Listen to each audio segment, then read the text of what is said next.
UN 영어뉴스 How Top Gun Maverick shocked the world.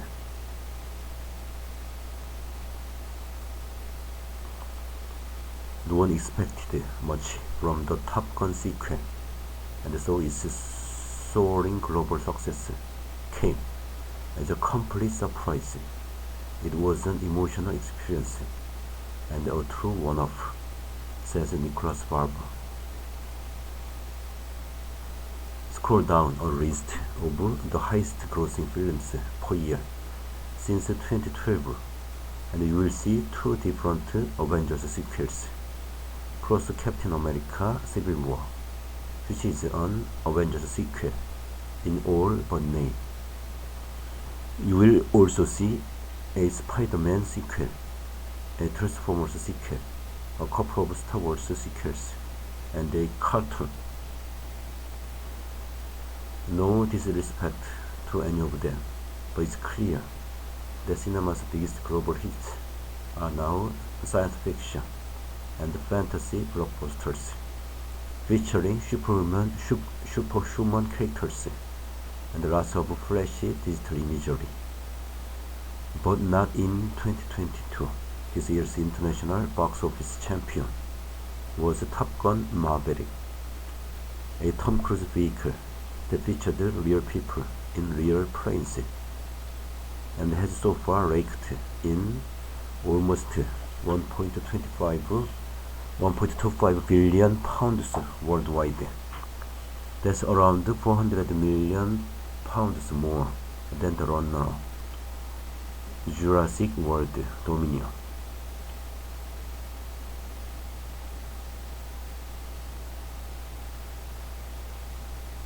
Nobody predicted it.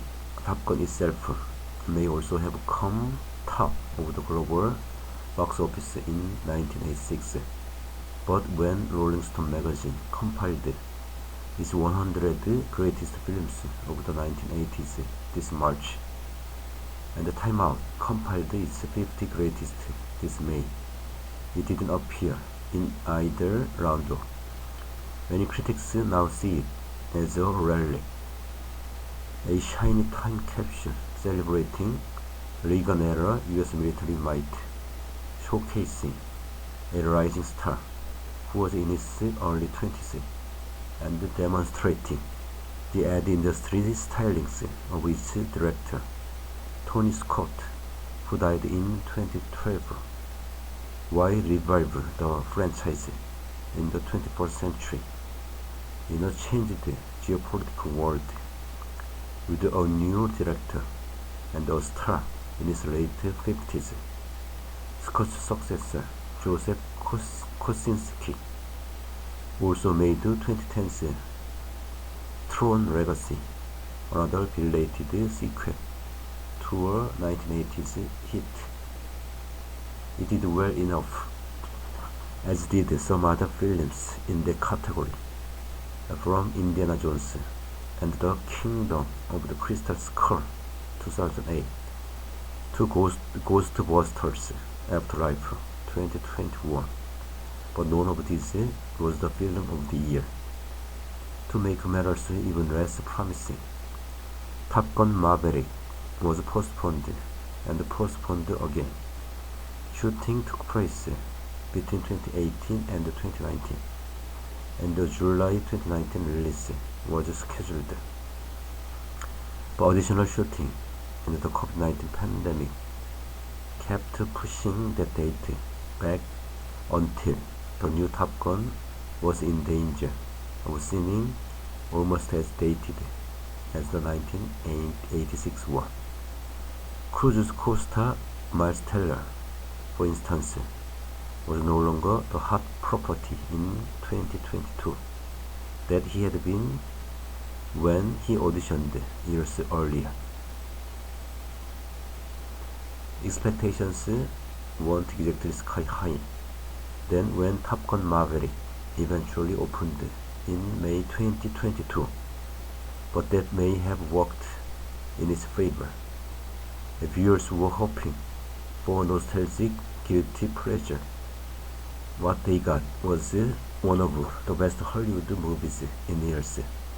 a film that earned a Rotten Tomatoes score of 96% from critics and 99% from audiences. As written by Aaron Kruger, Eric Warren Singer, and Cruise's regular Mission Impossible collaborator Christopher McQuarrie, Top Gun Maverick accomplishes an almost impossible mission itself. It continues a story that began in 1986, but it delivers as a standalone story too. It keeps the structure and setting of the original by having a group of cocky pilots training and playing beach games at a US Navy jet fighter school. But it improves on the original in every respect. The plotting, the acting, the dialogue, the head-spinning aerial sequences, all of them are polished until they gleam. And of course, the film's exemplary skill and efficiency are embodied by its leading man, back in the cockpit as Pete Maverick Mitchell, doing more of his own stunts than ever, and looking better than he did in 1986. The poignancy of time passing. Crucially, though, Cruise isn't just showing off his teeth, his air and his daredevil piloting in Top Gun Maverick. He also turns in the best dramatic performance of the second half of his 40-year career, largely because he's growing old gracefully, or growing middle-aged gracefully anyway. As recently as 2017, the Mummy presented him as a rascally, rebellious youngster, but in Top Gun Maverick, he finally accepts that he is over 40, maybe even over 50, and this acceptance brings poignancy to Pete's second chance romance with his bar-owning ex Jennifer Connelly. It's rare indeed for Cruise to have an involving love story in a film, but Top Gun Maverick gives him two. Val Kilmer's character, Iceman, had been treated for throat cancer, as had the actor himself, so his friendship with Pete is far more touching than anything in the original film. None of this emotional heft would have been there if other Top Gun sequels and reboots had been made already. The 36-year gap ensured that Top Gun Maverick was about more than just a nifty fighter pilot with a killer smile. It was about aging and mortality, memories and regrets, holding on and letting go. It was about time passing, not just for Pete or for us, but for cinema.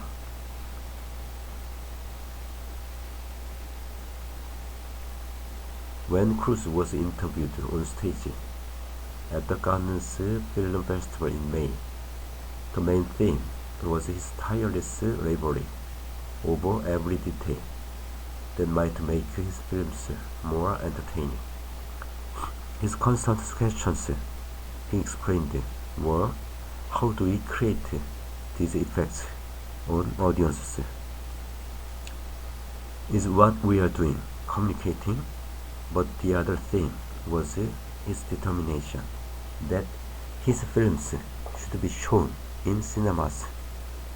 I make movies for the big screen, he declared when asked if he'd let a screening platform have one of his films first. He chuckled in a Tom Cruise-ish way. It's not going to happen ever. Compare and contrast Cruise's attitude with that of his namesake, Tom Hanks. perhaps its only serious competition for the title of Last Holiday Movie Star.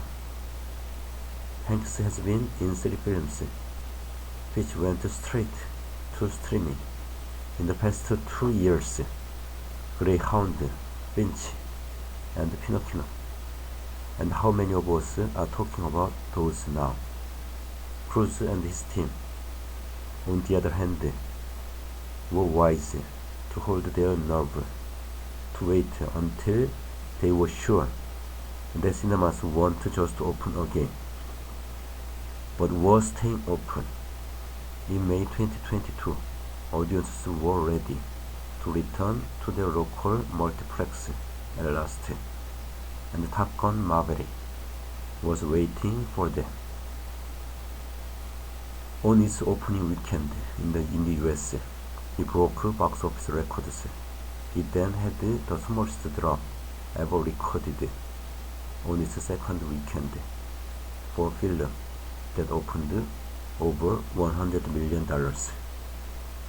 Lost in the top 5 for 10 weeks, and then returned to the top spot in its 15th week. Now this weekend, it is being re-released in US cinemas for 2 more weeks to capitalize on the continued appetite for catching it on the big screen. Month after month, it has been possible to see Top Gun Maverick at the cinema, to see it again, and to encourage other people to see it as well. That doesn't happen when a film makes a flying visit to the multiplex before retreating to your laptop. The key to its wide open, and it didn't matter if you hadn't memorized the history of the Marvel Cinematic Universe. It didn't matter if you weren't a fan of horror movies, cartoons, or blockbusters about theme park dinosaurs. Here was a romantic comedy, drama, action thriller, which is another way of saying that it was simply a Hollywood movie that everyone could enjoy. To people who had stayed away from cinemas since before the pandemic, Top Gun Maverick felt like a warm welcome home. Still, it was a bittersweet feeling, as if we were being welcomed home, but we had to leave again soon. Even while we were cheering, laughing, and crying at the film, we were aware, on some level, that it was a one-off.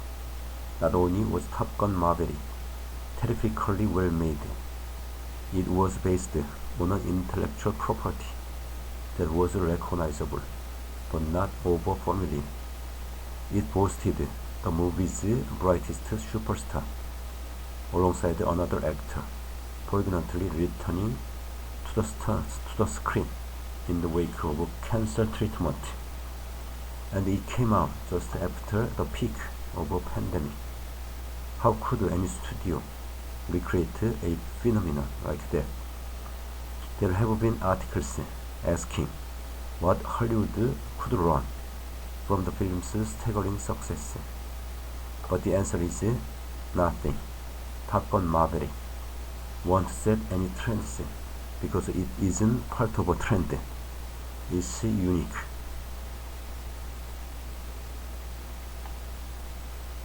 After all, who else could have the lead role in an equivalent project?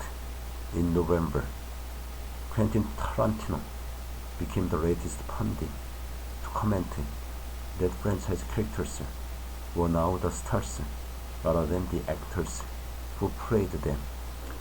As if to back up this point, various Marvel and DC superhero blockbusters are still among the 10 highest grossing films in 2022, and the other top 10 titles: Minions, The Rise of Gru, Sonic the Hedgehog 2, Jurassic World Dominion, all fit into the digital dependent science fiction / fantasy / cartoon category. No Hollywood executive is going to read those numbers and decide that they'd be better off giving superheroes a rest. The bittersweet feeling stirred up by Top Gun Maverick came from knowing that it was a supersonic blast from the past. It was the last of its kind, just as its hero was the last of his. It marked the end of an era, but as long as the film was on the screen, we could tell ourselves that it hadn't ended yet. The screenwriters put it best. The future is coming, and you are not in it, says Ed Harris's Rear Admiral Kane. Your kind is heading for extinction. Maybe so, sir, says Pete, but not today.